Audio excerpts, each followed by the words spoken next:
लोग पूछने आते हैं, मैं भक्ति करना चाहता हूं, घर वाले नहीं चाहते, आप कुछ बताइए, मेरी हैसियत कितनी है तुम्हारे जीवन में, क्या औकात रखता हूं मैं तुम्हारी जिंदगी में। यह पूछकर क्या तुम वास्तव में इस स्पिरिचुअलिटी के मार्ग पर चलना चाहते हो और अपने परिवार को भी वो शाश्वत जीवन, शाश्वत आनंद देना चाहते हो, या सिर्फ इसलिए पूछ रहे हो कि तुम प्रश्न पूछकर अपनी ग्लानि से बच जाओ कि मैंने तो कोशिश किया, मैंने तो पूछा, लेकिन अब बड़ा कठिन है, क्या करूं। दिल बहला रहे हो, सेल्फ को सेटिस्फाई कर रहे हो कुछ समय के लिए।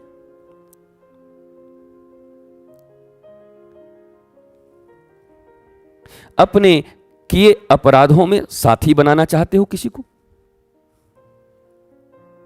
उससे क्या होगा।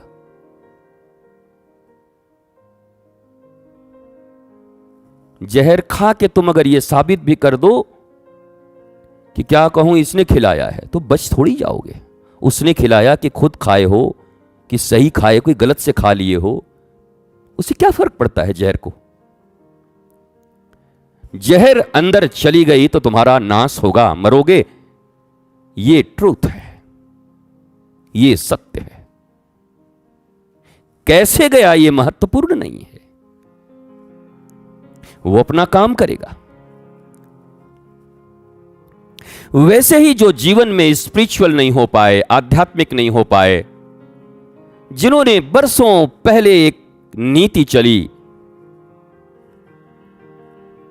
पढ़ोगे लिखोगे तो बनोगे नवाब, खेलोगे कूदोगे तो बनेगो खराब, ये हमने सुना था अपने बचपन में।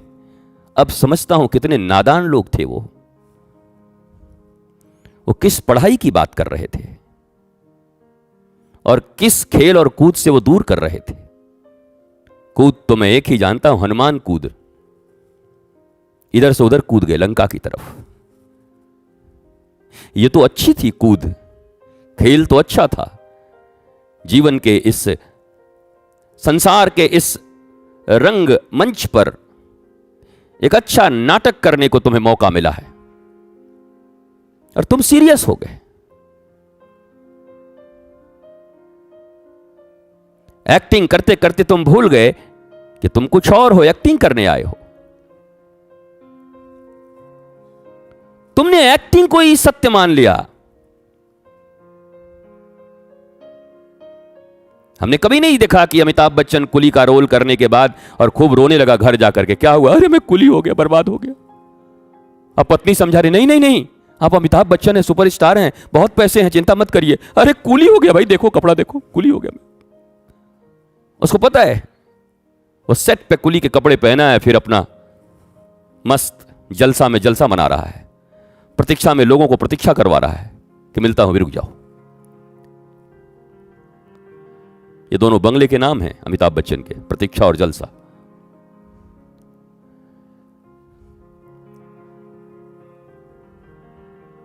तो वैसे ही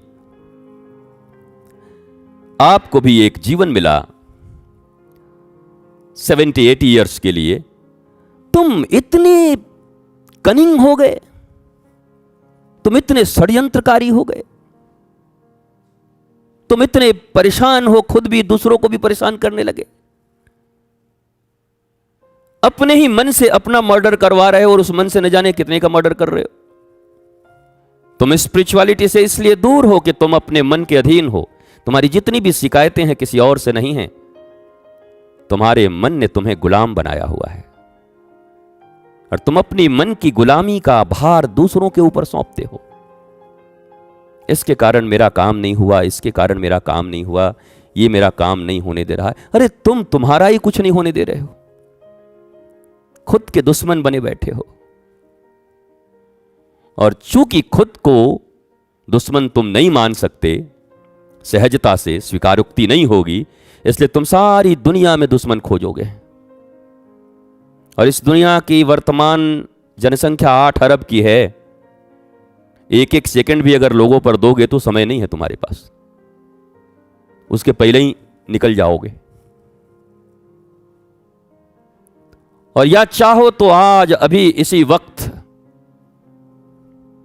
वड़ायम, मैं जो भी हूं मेरे कारण ही हूं, और इस कारण का निवारण मुझे करना है। इसी वक्त हो सकता है, और नहीं तो तुम ढूंढो लोगों को, दो ताने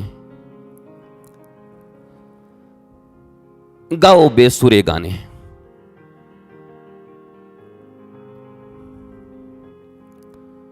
इसलिए मेरे साधकों, आपको पहले कुछ नहीं होना। आदमी के रूप में परमात्मा ने तुम्हें इस पृथ्वी पर भेज दिया है, इंसान बनाकर। मनुष्य, कबीर साहब कहते हैं,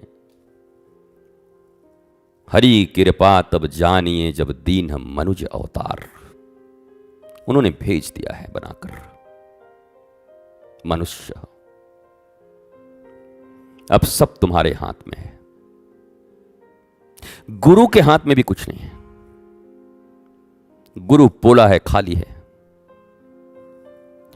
तुम्हारे हाथ में। तुम आरुणी बनो तो काम बने। गुरु धौम्य ही होते हैं। तुम सहजो बनो तो काम बने, गुरु चरण दास ही होते हैं।